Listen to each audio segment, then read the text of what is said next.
Terus? Kan misi dok. Dok dekat sini mbak, biar magnetnya nempel. Terus?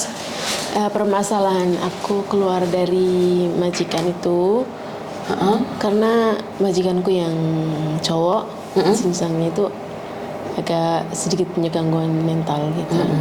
Dia suka marah-marah. Itu sebenarnya udah pembawaan ya. Tapi mulai tahun 2003 ini kayaknya lebih parah dari itu gitu loh. Lebih parah. Jadi suka ngamuk-ngamuk, suka lempar-lempar barang, ngamuk gak jelas gitu lah intinya. Tapi ini yang kemarin membahaya, bukan kemarin aja sih sebenarnya. Dari Maret itu aku udah bilang sama nyonya aku pengen keluar. Karena waktu itu Sinsang libur kan, anak sekolah, aku di rumah berdua sama dia. Nah tiba-tiba dia kayak berperilaku aneh gitu kan, aku merasa kayak ada apa gitu. Dan dia bilang, katanya aku pengen tidur sama kamu. Dan aku bilang itu tidak boleh. Aku di sini bekerja, bukan untuk melayani hal itu, aku bilang gitu. Dia bilang, aku kasih uang, aku tidak mau, aku bilang gitu. Terus aku bilang, aku bisa bilang ke agent, aku bisa bilang ke nyonya kalau kamu terus kayak begini. Terus dia oke gitu. Dia enggak itu oke, tapi jangan bilang nyonya ya, enggak. Dan sejak itu aku merasa takut, merasa enggak aman. Merasa sangat enggak aman karena dia perilakunya makin aneh aja gitu loh, Mbak. Terus bulan berikutnya dia temperamen, suka marah bukan ke aku saja, tapi ke nyonya juga seperti itu gitu, suka marah-marah nggak jelas kayak gitu. Terus kemarin dari Selasa minggu yang kemarin, bukan ini, minggu yang kemarin itu dia kan libur, nggak kerja, ya itu permasalahannya, aku nggak tahu, intinya dia nggak kerja. Dia mulai jadi kayak orang nggak jelas, ngamuk-ngamuk pokoknya, intinya tiap hari ngamuk. Siang nggak, mungkin nanti sore nggak, mungkin nanti malam itu ngamuk-ngamuk sama istrinya. Waktu malam ngamuk semuanya, di marah-marah, dilempar-lempar, apapun dilempar, pecah semua gitu kan, pecahin. Istrinya sempat motret itu, nggak tahu ada insiden apa karena aku di dapur, mereka di living room kan. Istrinya motretin badannya, entah diapain, aku juga nggak tahu waktu itu. Terus habis itu malam kan, aku udah bersihin semuanya, sampai malam dia nggak tidur kayaknya. Tapi aku dalam kamar, dia merasa takut, sebenarnya nggak aman, dia udah nggak tidur. Dan itu dari Selasa, Rabu, Mas tetap seperti itu. Suka marah-marah nggak jelas. Ya aku termasuk kena imbasnya. Marahin terus, diteriak-teriakin terus kayak gitu. Kambuhnya kalau nggak pagi, siang, ya malam kayak gitu. Orangnya duduk nggak tenang, nggak pernah tenang duduk, malam jarang tidur. Kalau yang aku itu jarang tidur orangnya. Matanya melotot terus gitu. Terus puncaknya pas kemarin habis libur kan aku udah pengen pulang, udah ngomong ke nyonya aku pengen pulang gitu. Ininya dari Senin, Minggu, aku habis libur kan, Minggu malam sekitaran jam 12 lebih lah, hampir jam 1, ngebangunin, Cece bangun gitu kan. Akhirnya aku bangun, ada apa? Dia bawa kayak bolpen kecil gini, warna silver. Kamu tahu barang ini? Aku bilang karena aku pernah lihat ya. Aku bilang nggak tahu. Aku bilang baru kali ini aku lihat. Terus ini 2 tapi hilang 1. Cari sampai ketemu. Nggak ketemu kamu juga nggak boleh tidur, gitu kan? Aduh, dalam hati udah mulai gilanya, mulai kumat nih, gitu kan? Udah ngerasa benar. Ketemulah barang yang dia maksud. Aku bilang ini kan, dia bilang bukan. Kamu tadi bilang ini, sekarang bilang bukan. Maunya yang mana? Aku bilang gitu. Aku nggak tahu barang seperti ini, nggak tahu. Terus akhirnya aku bangunin nyonya. Dia bangun, nanya nyari apa? Cece itu loh ngambil barangku. Lah, barang apa yang diambil dia? Dia nuduh kan? Aku udah nggak tahu barang apa yang dia maksud, gitu kan? Barang apa yang kamu maksud gitu? Yang itu, gitu dia bilang yang itu. Ternyata istrinya nyari-nyari, dia nanya barang-barangnya hitam gitu. Ya modelan kayak begitu, tapi dia nyarinya yang silver itu kok, tadi aku suruh nyari yang itu. Bukan, dia yang hitam. itu yang ternyata yang buat itu loh Mbak, yang buat ngerokok. Tapi rokoknya bukan rokok yang biasa gitu, bukan. Itu cari-cari, biasanya kan ditaruhnya di kamar mandi, dia ngerokok di situ gitu loh. Itu nggak ada. Terus dia marah-marah, ngomel-ngomel nggak jelas, udah pokoknya aku nanti aku bunuh bla bla bla bla bla. Aku ketakutan, aku tuh di belakang nyonya terus gini. Soalnya dia udah, pokoknya ini orang gila kayak begitu tuh. Aku di belakang nyonya kemana pokoknya ngikutin dia, gitu. Karena udah mau itu, udah nyengker mau aku bunuh kamu, kayak begitu. Ngoceh nggak jelas lah, intinya namanya orang gila gitu. Akhirnya nyonyanya bilang cari di mana-mana nggak ada, mana tas kamu, dia bilang kan, tas kamu yang biasa kamu simpan barang-barang itu mana. Dan diumpetin kan dia, diumpetin di situ paling, dia bilang enggak ada gitu. Kamu itu enggak, kamu kasih enggak gitu, pasti di situ.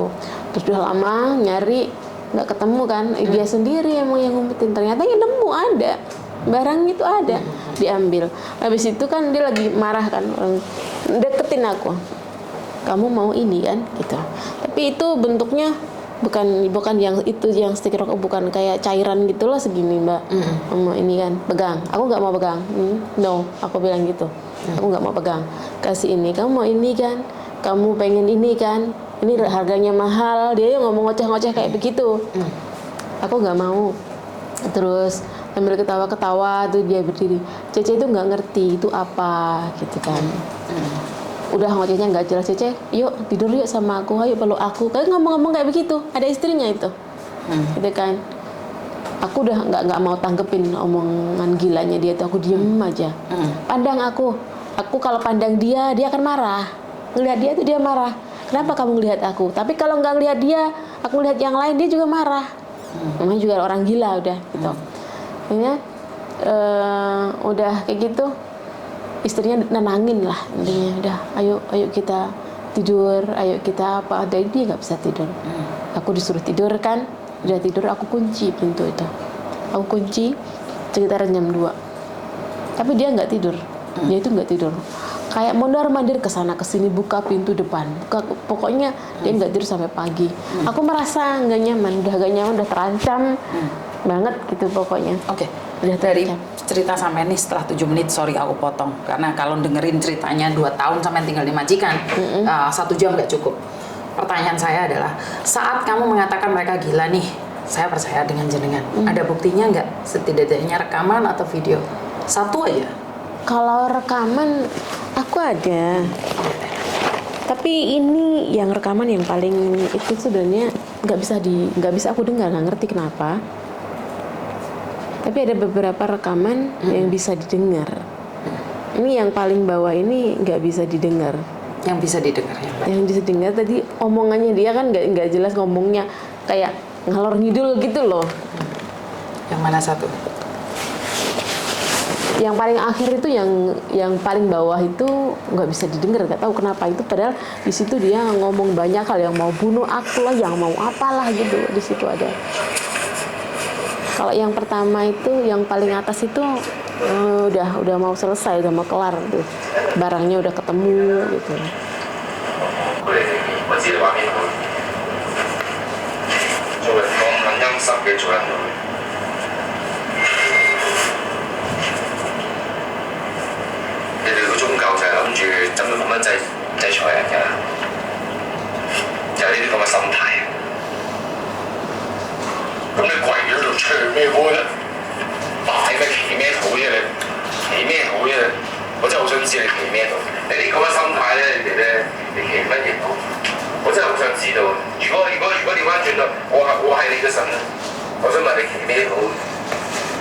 Ini kenapa nih? Ini ya pas malam itu dia nyari-nyari barangnya itu yang terakhir pokoknya udah ketemu gitu loh. Udah ketemu barangnya, ini ngoceh-ngoceh nggak jelas, aku juga nggak paham gitu. Itu istrinya ngomong.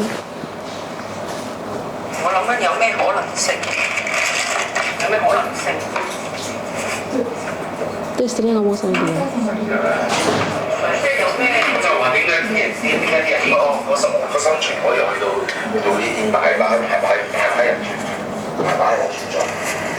如果我係你個時候，我覺得你冇需要再為嘅啦。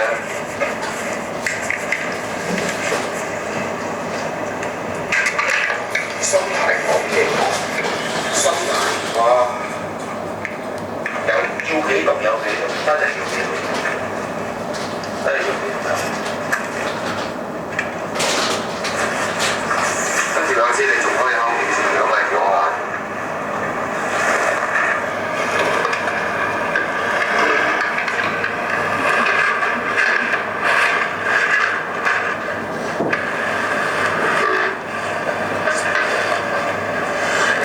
Dia cuma ngoceh aja kan, dia nggak ngamuk apa. Nah itu pas ngoceh, pas ngamuknya itu yang paling bawah tapi nggak bisa denger, entah kenapa itu. Oke. Soalnya kalau ngoceh kayak gini menurutku ya, orang Hongkong memang masih di bawah standar. Makanya kenapa kamu sudah ke Hongkong kan? Iya. Oh enggak, aku 6 tahun udah di sini. Oke, masih pertama kali kan? Itu masih dalam kata-kata saya ya, itu masih standar. Orang Hongkong suka ngoceh-ngoceh sendiri. Jadi mereka karena tekanan kehidupan atau apapun, hai, kami untuk minta, samtai ya, ufa, nale, kami untuk contoh. Itu orang Hongkong stylenya kayak gitu. Dan bukan berarti dia gila. Karena itu aku kan ngomong sama sampean. Stylenya orang Hongkong kayak gitu. Dan zaman kan masih pertama kali. Jadi saya tidak bisa mengatakan itu punya penyakit jiwa atau apa, saya nggak tahu ya. Karena saya cuma mendengarkan satu pihak dari jenengan. Dan saya juga nggak tahu nih, sampean waktu diomongi itu malah cucu tahap minah, saya kan nggak tahu nih, saya nggak tahu. Karena kalian cuma menceritakan kejelekan majikan. Ini yang sering saya dengarkan. Saya cuma percaya satu pihak, saya kan tidak mendengarkan dua belah pihak. Jadi saya tidak tahu perlakuan majikan ke sampean, sampean perlakuannya ke majikan. Kalau masih kayak gini nih, sorry, ini masih wajar. Kamu boleh nanyain Tika itu majikannya kayak apa, lebih gila lagi. Sekarang dia kasus polisi. Jadi kalau kasusnya sampean, kalau sampean nanya sama saya, itu masih nggak berat. Paham nggak maksud saya? Tapi karena sampean masih pertama, mungkin tekanan atau seperti apa, ya nggak apa-apa, nggak kuat. Nggak apa-apa, sampean sudah, kasar ngomong sudah kabur dari majikan. Walaupun memberitahu kan tetap kabur toh, tidak memberikan notis, tidak memberikan surat. Kamu hari di Taifung hari Senin kemarin, kamu keluar dari rumah majikan, benar nggak? Benar. Oke, sekarang udah putus nih. Terus sampean maunya apa dan bagaimana ke depannya? Ya saya tuh sebenarnya pengennya udah pulangin saja gitu loh. Oh, udah pulangin aja? Ya. Sudah ngomong sama agenmu? Udah ngomong sama agen bilang berarti break kan? Kamu bayar majikan? Break, bayar ke majikan. Aku maksudnya tuh gini, karena aku emang nggak ada uang, terus terang nggak ada uang untuk bayar majikan. Aku kan punya sisa gaji 17 hari, aku punya cuti gitu kan. Soalnya ini aku udah mau finish, kurang tanggal 13 bulan 9. Bisa kan dipotongkan itu, gitu loh maksud aku. Tapi agensi bilang katanya nggak bisa gitu, kamu harus bayar. Kalau nggak notice. Terus aku bilang kalau notice, aku harus di situ 1 bulan kan, otomatis harus. Maksudnya notis, kasih surat notis berarti aku harus kerja dulu ke majikan 1 bulan. Tapi aku pribadi merasa karena aku tidak aman. Ini maybe rekamannya memang seperti ini, nggak ada pas dia teriak-teriak. Pas dia teriak yang pertama karena nggak tahu kenapa kok nggak bisa didengar itu. Yang dia pecahin barang-barang pun aku memang nggak rekod mbak, karena memang bagiku mungkin bisa itulah istrinya yang rekod. Istrinya yang rekod memang kalau kayak gitu. Dan untuk punya kejiwaannya dia, memang istrinya sudah bilang dia setiap hari memang minum obat. Dia setiap hari minum obatnya kecil-kecil warna merah. Kalau tidak minum itu memang emosinya labil.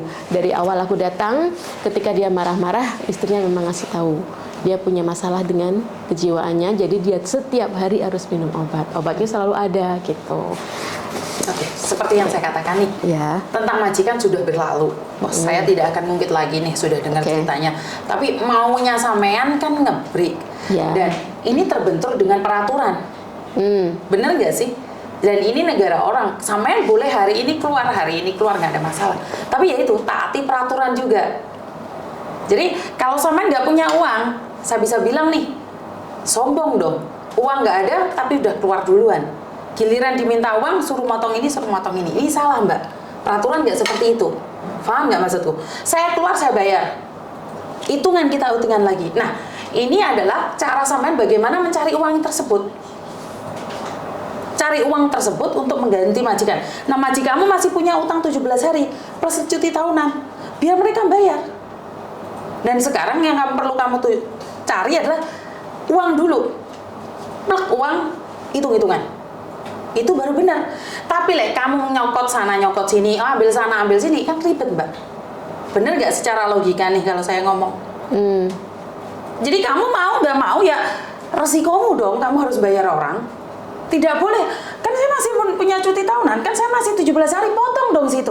Itu salah, peraturan nggak kayak gitu saya. Peraturan mengatakan adalah bayar, pergi. Bayar, pergi. Bukan berarti pergi, hitung-hitungannya nggak jelas. Lah, kalau kamu mau pinjam siapapun terserah urusanmu. Nah, setelah uang 17 hari plus cuti tahunanmu dikasih, bayarin ke orang itu. Bisa difahami sampai sini? Nah, kalau kamu agentku, aku bisa bilang, nah tak bayarin. Ntar kan uangnya tetap balik di aku. Tapi kan tidak semua orang akan melakukan itu. Itu adalah resiko untuk milih agent. Kalau anak saya di interminit, dia sudah nggak kuat, saya bayarin. Dia masih punya uang tiket, punya uang ini, uang itu, nggak apa-apa. Kan lain kali dibalikin ke aku. Tapi agent lain nggak akan berani bertaruh seperti itu. Belum tentu mereka juga percaya sama kamu. Nah, bagaimana kalau kamu sudah mendapatkan agent yang tidak bisa membantu? Ya nggak apa-apa, cari sendiri, usaha sendiri. Makanya kan aku selalu bilang, jangan sombong. Nggak punya uang sombong, mampus kita. Bener nggak sih? Kamu egois nih, udah nggak kuat, paham. Kita tidak berbicara tentang nggak kuat. Siapa sih yang kuat? Tapi kamu harus tepuk dada tanya selera dong. Kalau kamu berani melangkah, kamu berani bertanggung jawab dengan konsekuensinya. Kalau kamu nih, aku nge-break, tapi gak ada duit, ya jangan dong. Namanya nantang. Bener nggak? Kecuali nih agentmu ya udah nggak apa-apa, tak bantu dulu, ntar tak bantu hitung-hitungan. Tapi kan tidak semua agent akan berani bermain seperti itu. Kalau saya, karena saya nggak pingin ruwet, anakku pingin pulang, ya udah pulang wes. Jadi uang majikan tak keno, kamu pergi hitung-hitungan di kantor, kan sebenarnya sama aja, kasih no balik no, sama aja. Tapi masalahnya siapa yang mau bertarung seperti itu? Telepon keluargamu yang ada di Indonesia, minta uang sama mereka. Terus gini, seumpama aku udah bayar nih, yang beli tiket itu siapa, Mbak? Majikan. Break itu? Ya. Majikan ya? Ya. Oke. Sudah paham? Paham. Ada pertanyaan lagi? Kayaknya nggak ada. Sudah jelas ya? Ya. Jadi kamu harus cari uang bagaimanapun caranya. Jadi kan kamu hampir 5 hari, 6 hari, apa yang kamu lakukan di boarding house? Kalau di boarding house ya aku nggak itu apa-apa sih, cuman ke agensi, terus mungkin ada sedikit. Kemarin bos aku sih bilang gini aja, kalau tuannya lagi kerja gitu kan, kerja kamu balik ke sini gitu kan, bosku tuh cewek, balik ke sini seperti biasa, ngantarin baby sekolah kayak gitu kan. Terus aku bilang ya yang penting kamu kasih keamanan buat aku ya gitu, nanti kalau dia pulang ya sudah pergi saja gitu kan. Tuh nyonya bilang begitu, aku bilang it's okay gitu. Tapi hari ini tadi dia bilang tuannya nggak kerja, jadi kamu nggak kesini. Nah aku berpikirnya begini, kayak ini, tuan nggak kerja, belum kerja, kalau sampai besok, lusa, sampai 2 minggu gitu kan, aku kan jadi namanya di boarding house makan sendiri, semua sendiri kan. Nah bagaimana, minta part time pun kan nggak mungkin gitu, karena memang status belum jelas gitu kan. Jadi itu konsekuensi orang marah keluar dari rumah majikan. Itu konsekuensi sayang, itu nggak bisa. Iya, ya karena apa ya, aku keluar itu sebenarnya bukan keinginan kan, tapi karena keadaan gitu. Ngerti? Keadaan, keinginan. Kita harus tahu diri juga. Konsekuensi. Paham nggak maksudku? Konsekuensi. Jadi kalau sampean bilang nggak punya uang, ya jangan nekat dulu. Bagaimana dikondisikan? Laporkan polisi, laporkan agent. Kan kamu masih punya tindakan itu. Paham nggak maksudku? Kalau bahaya, kamu lapor polisi. Ya kalau ke agent kan memang udah ke agensi gitu kan. Terus agensi kan kemarin nanya Aku pengennya pulang aja sih, aku bilang gitu. Iya, Akhirnya makanya yaudah, kamu stay dulu di boarding. kalau mutuskin gitu. pulang, ya berarti kan seharusnya selama beberapa hari ini kamu cari usaha uang dong sayang. Karena belum apa ya, keputusannya itu masih ngambang. Maksudnya aku masih nanya agent seperti apa sih harusnya aku ini gitu kan. Terus ya kemarin akhirnya ada pembicaraan sama Nyonya. Nyonya bilangnya begitu, ini gini saja jalan keluarnya kamu. Tapi kan kamu masih tetap ingin pulang walaupun sudah dikasih jalan itu. Sebenarnya pengen iya, cuman karena tadi itu tuannya nggak kerja, aku jadi mikir Tetap aja pertanyaannya kamu pingin pulang sayang. Jadi kita nggak mengulang lagi. Sebenarnya kamu pingin pulang, selesai kan urusannya. jadi apa yang pulang aja. Ayo, makanya kalau kamu sudah tahu dirimu sendiri pingin pulang, ya kamu cari usaha, cari uang untuk bayar majikan, terus majikan bayar kamu. Sebenarnya sama. Kamu bayar dia balikin ke kamu kok. Tapi ya itu tadi aku bilang, selama ini nih dari hari Senin, Selasa, Rabu, Kamis, kenapa kamu tidak usaha nelpon keluargamu untuk kirim uang ke kamu? Kan sama aja, ntar kirim balik lagi ke mereka. Belum kepikiran seperti itu sih. Makanya kan saya ngomong sama kamu, seharusnya kan berpikir seperti itu konsekuensi. Nah kamu lama-lama di agent kan bayar makanan, jalan, mau kemana-kemana kan pakai uang sendiri. Iya. Nah kenapa kamu mau menerima konsekuensi itu begitu lama, sementara kamu tidak bisa mengambil keputusanmu sendiri? Bener nggak Miss Yuni ngomong kayak gini? Mungkin waktu itu aku berharapnya bisa keluar tanpa aku harus mengeluarkan biaya sendiri mungkin gitu loh. Ya salah dong sayang, itu nggak ada di peraturan. Kayak gitu. Itu nggak ada dalam peraturan. Jadi mungkin kita harus sosialisasi bahwa nggak boleh kamu itu keluar, kamu motongan sana, motong sini. Paham nggak maksudku? Jadi ini peraturan, kamu keluar bayar. Kalau mereka punya utang, mereka harus bayar. Seperti itu. Jadi mulai sekarang ya usaha bagaimana nelpon keluargamu, butuh uang seperti ini, seperti itu. Tapi kalau break emang tiket dibeliin ya? Setahu saya ya. Enggak. Kalau alternatifnya dia nggak punya uang, sama istrinya tadi kan masih ada komunikasi Iya. sama yang majikan perempuan. Sama yang bilang sama yang perempuan, aku hitung 30 hari semenjak itu kamu mau nggak? Gitu. Jadi negosiasi supaya surat breaknya sampai itu berlaku 1 bulan sehingga sampai tidak. Karena dia nggak mau kembali, Indro. Nggak, iya mas, oke. Tapi kan komunikasi masih terjalin. Nah, maksud saya, kan ini kepaksa nih, dia nggak punya duit nih. Tapi dari ceritanya kan saya ngambil celah bahwa istrinya masih ngobrol. Kamu tahu nggak kalau 1 bulan notice ke depan, responsibility di majikan itu berat. Kalau dia ada apa-apa? Makanya maksud saya, bisa nggak dia nego? Kalau dia nggak bisa nego, ya sudah. Yang cara yang dari tempatmu tadi yang harus dia main. Makanya yang majikan kan nego sama dia nih, kalau yang laki kerja suruh datang, makanya 1 bulan ke depan. Tapi pada kenyataannya kan suaminya nggak kerja, kan sudah nyoba nego, tapi kan nggak kerja suaminya, tetap masih belum kerja. Dan kalau dia tinggal di luar, buang-buang waktu seperti dia katakan, dia nggak punya uang. Tadi kan ngomong dia nggak punya uang nih. Kalau aku lama-lama di luar, sudah nego, tapi masalahnya kan majikannya nggak tahu kerja nggak, bener nggak? Sampai ngomong kayak gitu nggak tadi? Paham nggak? Mereka sudah nego, tapi masalahnya nggak bisa, nggak ketemu jalan tengah. Yuk tetep, dan dia bilang nunggu sampai nego selesai. Kan kamu sendiri yang bilang di boarding house buang uang juga kan, makan sendiri. Iya, Ayolah. makan sendiri. Emang dia ngasih itu tadi kan nyonyanya udah gini aja, pokoknya kamu jam 8 ke rumah. Terus Tapi kan masalahnya dia nggak mau. Kalaupun dia mau, majikannya yang laki belum kerja. Saya mau, tapi majikan laki nggak kerja entah sampai kapan. Tadi gitu. saya ulangi kan tadi Samen ngomong kayak gitu kan, Samen mau, tapi masalahnya yang laki belum kerja. Iya, jadi aku dan terpaksa nggak selama kesana. 5 hari aja kamu udah nggak punya uang, sambat di boarding house kan di duit. Biaya di boarding house dengan gajimu itu lebih mahal biaya hidup di luar. Karena gajimu cuma 150. Kalau kamu bisa ngirit nggak masalah, kalau nggak bisa ngirit malah bukannya untung malah buntung. Tapi kesepakatan itu ketika keluar dinegokan sama majikan, ya sudah. Kalau potong sisa saya yang semuanya, ya sampaikan juga sama majikan. Nggak mau, tadi agent harus ngomong. Agent apa majikan yang ngomong? Agent. Oh, berarti sampai ngomongnya sama majikan nih, sama yang perempuan tadi. Ya, sampai ngomong ke dia baik-baik. hitungannya tidak dengan agent. Bisa nggak sama nego sama Bisa istrinya? itu. Bisa kira-kira. Nah, sama nego aja karena memang nggak ada uang, Iya. kan seperti itu. Kalau ternyata istrinya oke mau melepas sampean dan surat briefnya udah kelar, ya kan, dan dia juga mau beliin tiket sampean pulang, sampean aman. Makanya jaga tadi hubungan sama yang perempuan. Tapi Supaya nego. tetap harus ada dua.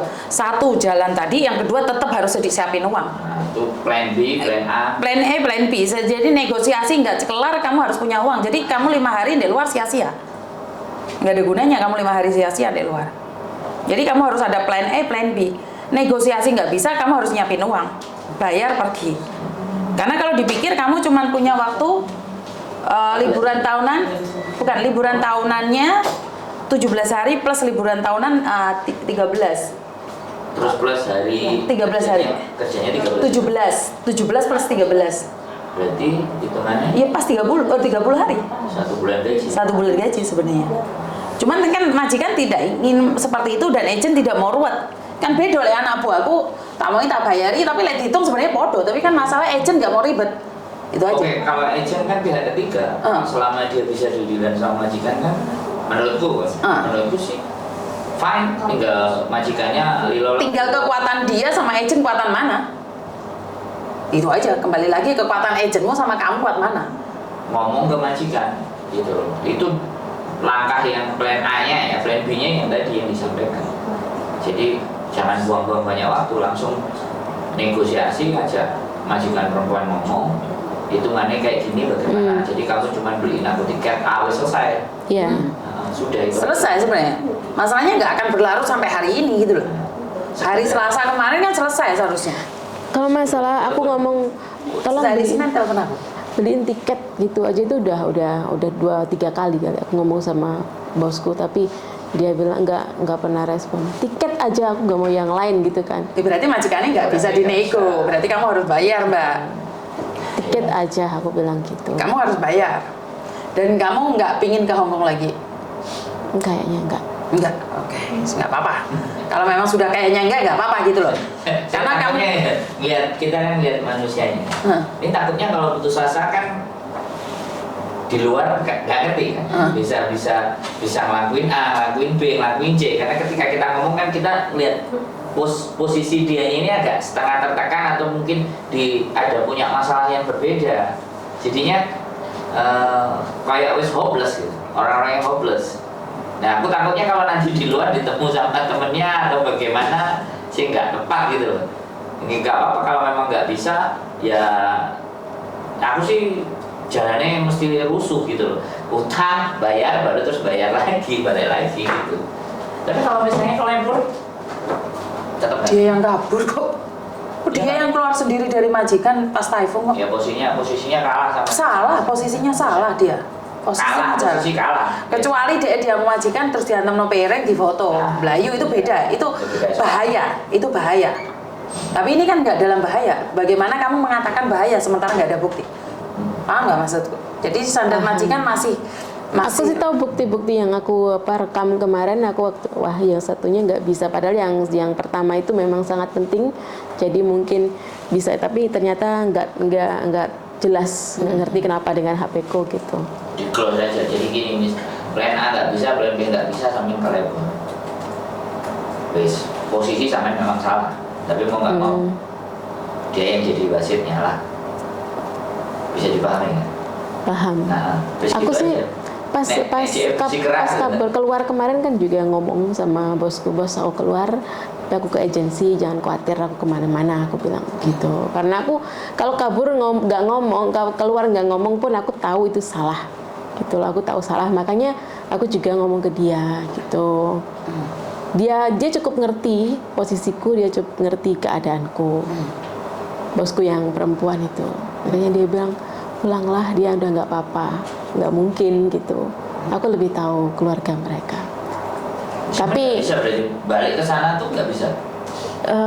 Kembali ke sana kalau ada lakinya, itu aku kayak sudah trauma karena dari bulan Oktober 2022 dari itu aku sudah, dia suka marah-marah nggak jelas itu udah mulai ada sedikit trauma. Terus kemudian di 2003 Maret dia ngajak tidur itu udah ketakutan setiap hari. Maksudnya gini aja, wis terakhir ya, sampean balik ya, sampean balik ngajak edan atau teriak-teriak. Loh ya, kalau sampean nggak mau posisi bayar, saya selalu ngasih ngasih pilihan. Enggak.